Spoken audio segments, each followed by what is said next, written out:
साथ साथ खेती के तौर तरीके बदल रहे हैं और इससे किसान लाखों रुपए भी कमा रहे हैं। इंटीग्रेटेड फार्मिंग सिस्टम ऐसा ही एक तरीका है जिससे किसान बड़ा मुनाफा कमा रहे हैं। जयपुर से करीब 50 किलोमीटर दूर बिचून के पास बहराना गांव के किसान ने 80 बीघा जमीन में इंटीग्रेटेड फार्मिंग सिस्टम के जरिए एक मॉडल विकसित किया है।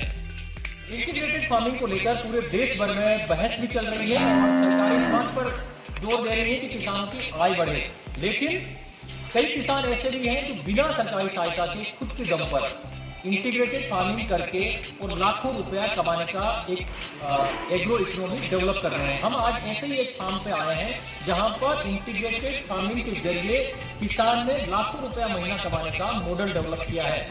आइए हम इसी को मॉडल को समझते हैं कि किस तरह किसान भी महीने के लाखों रुपया कमा सकता है। प्रोग्रेसिव फार्मर सुरेंद्र अवाना के इस फार्म में ऑर्गेनिक खेती, डेयरी, फ्रूट प्लांटेशन, ऑर्गेनिक खाद की फैक्ट्री से लेकर फिश फार्मिंग, गोट एंड सीप फार्मिंग तक सब कुछ एक ही जगह पर देखने को मिलेंगे। ये किसी एग्रीकल्चर रिसर्च इंस्टीट्यूट जैसा दिखता है।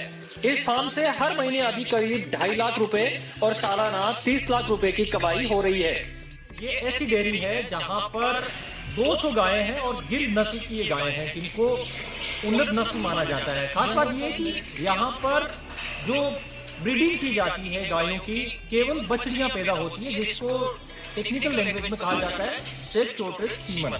ये ऐसी टेक्निक है जिससे बछड़े पैदा नहीं होते। इस तकनीक का फायदा उन किसानों को हो सकता है जो बड़ी तादाद में गायें का पालन करते हैं और डेयरी का व्यवसाय करते हैं। फिलहाल राजस्थान के उन चुनिंदा फार्म्स में से है ये डेयरी जहां पर इस तकनीक के जरिए केवल बछड़ियां पैदा की जा रही हैं। सुरेंद्र अवाना को अपने इस मॉडल पर काफी भरोसा है, जिसके आधार पर वो दावा करते हैं कि इस मॉडल के जरिए वो अगले 3 साल बाद रोजाना 2 लाख रुपए तक कमाएंगे।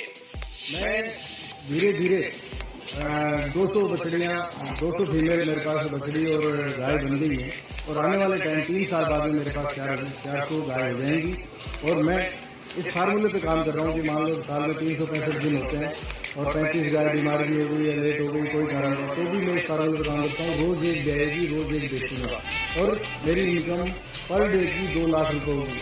अवाना के फार्म पर गोबर में नेचुरल पोषक तत्व मिलाकर ऑर्गेनिक खाद बनाने की फैक्ट्री भी है, जिसे बाजार में बेचकर लाखों रुपए की कमाई की जा रही है। डेयरी के साथ साथ में यहाँ ऑर्गेनिक खाद भी तैयार हो रही है। मतलब डेयरी में जो गाय पाली जा रही है उस गाय के अपशिष्ट से जो गोबर और गौमूत्र निकलता है उसके साथ में जिप्सम और दूसरे मिनरल्स मिला करके और यहाँ पर ऑर्गेनिक खाद तैयार की जा रही है, जो बाजार में फर्टिलाइजर मिलते हैं और पौधों को दिए जाते हैं और जिसमें एक साइंटिफिक तौर पर बात कही जाती है कि ज्यादा फसलों में फर्टिलाइजर, जो केमिकल फर्टिलाइजर दिए जाने से जमीन की फर्टिलिटी बुरी तरह प्रभावित हो रही है। इससे बचने के लिए ये जो फार्म है जिसका हम बता रहे हैं, यहाँ पर किसी भी तरह का केमिकल फर्टिलाइजर यूज नहीं किया जाता। आप देख सकते हैं ये पूरी इस फार्म पे जो फैक्ट्री लगी हुई है इसमें गायों का जो अपशिष्ट है और जो मिनरल्स, नेचुरल मिनरल्स हैं उनको मिला करके और ऑर्गेनिक खाद तैयार किया जा रहा है और इसी खाद से यहाँ पर पूरे जो एग्रीकल्चर प्रोडक्ट हैं, जो फसल है वो तैयार की जा रही है। यहाँ करीब 3 बीघा में मछली पालने के 5 पॉन्ड तैयार किए गए हैं। इससे खेती में भी मदद मिलती है और अच्छी खासी कमाई भी होती है। मछली पालन का पूरा काम किया, जरा इसकी पूरी इकोनॉमी बता दीजिए, कितनी मछलियाँ हैं और किस तरह से आप पालते हैं? ये पानी सिर्फ सिंचाई के लिए नहीं है, इसके अंदर अपन मछली पालन, बतख पालन भी कर सकते हैं। मैंने अभी इसमें 10,000 मछली के सीड डाल रखे हैं। रहू, कटला, कोमलकार, ग्रासकार और सिल्वर कार्प। ये जुलाई में सीड डाले थे और उसके बाद अब जून तक करीब 1 kg का हो जाएगा। जो 0 साइज के छोटे गेहूं के दाने जितने डाले थे, जून एंड में सिंचाई करेंगे तो पानी भी 5-6 फीट रह जाएगा और उसके बाद इसमें हार्वेस्ट करके ठेकेदार आएगा और यहाँ से इसको मछलियों को ले जाएगा। तो यानी मैंने मछली पालन के लिए नहीं है, पानी बचाने के लिए किया।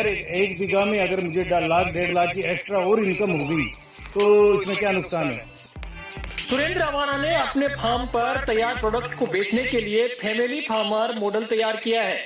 यह नर्सरी भी तैयार की गई है जहां ठंडे प्रदेशों में पैदा होने वाले फलदार पेड़ लगाए गए हैं। इस साल तो यहाँ सेब का भी प्रोडक्शन शुरू हो जाएगा। खेती को आमतौर पर घाटे का सौदा माना जाता है, लेकिन इसी को अगर अलग हट करके और इंटीग्रेटेड फार्मिंग के कंसेप्ट से किया जाए तो ये इंडस्ट्री की तरह लाभ का सौदा बन सकती है।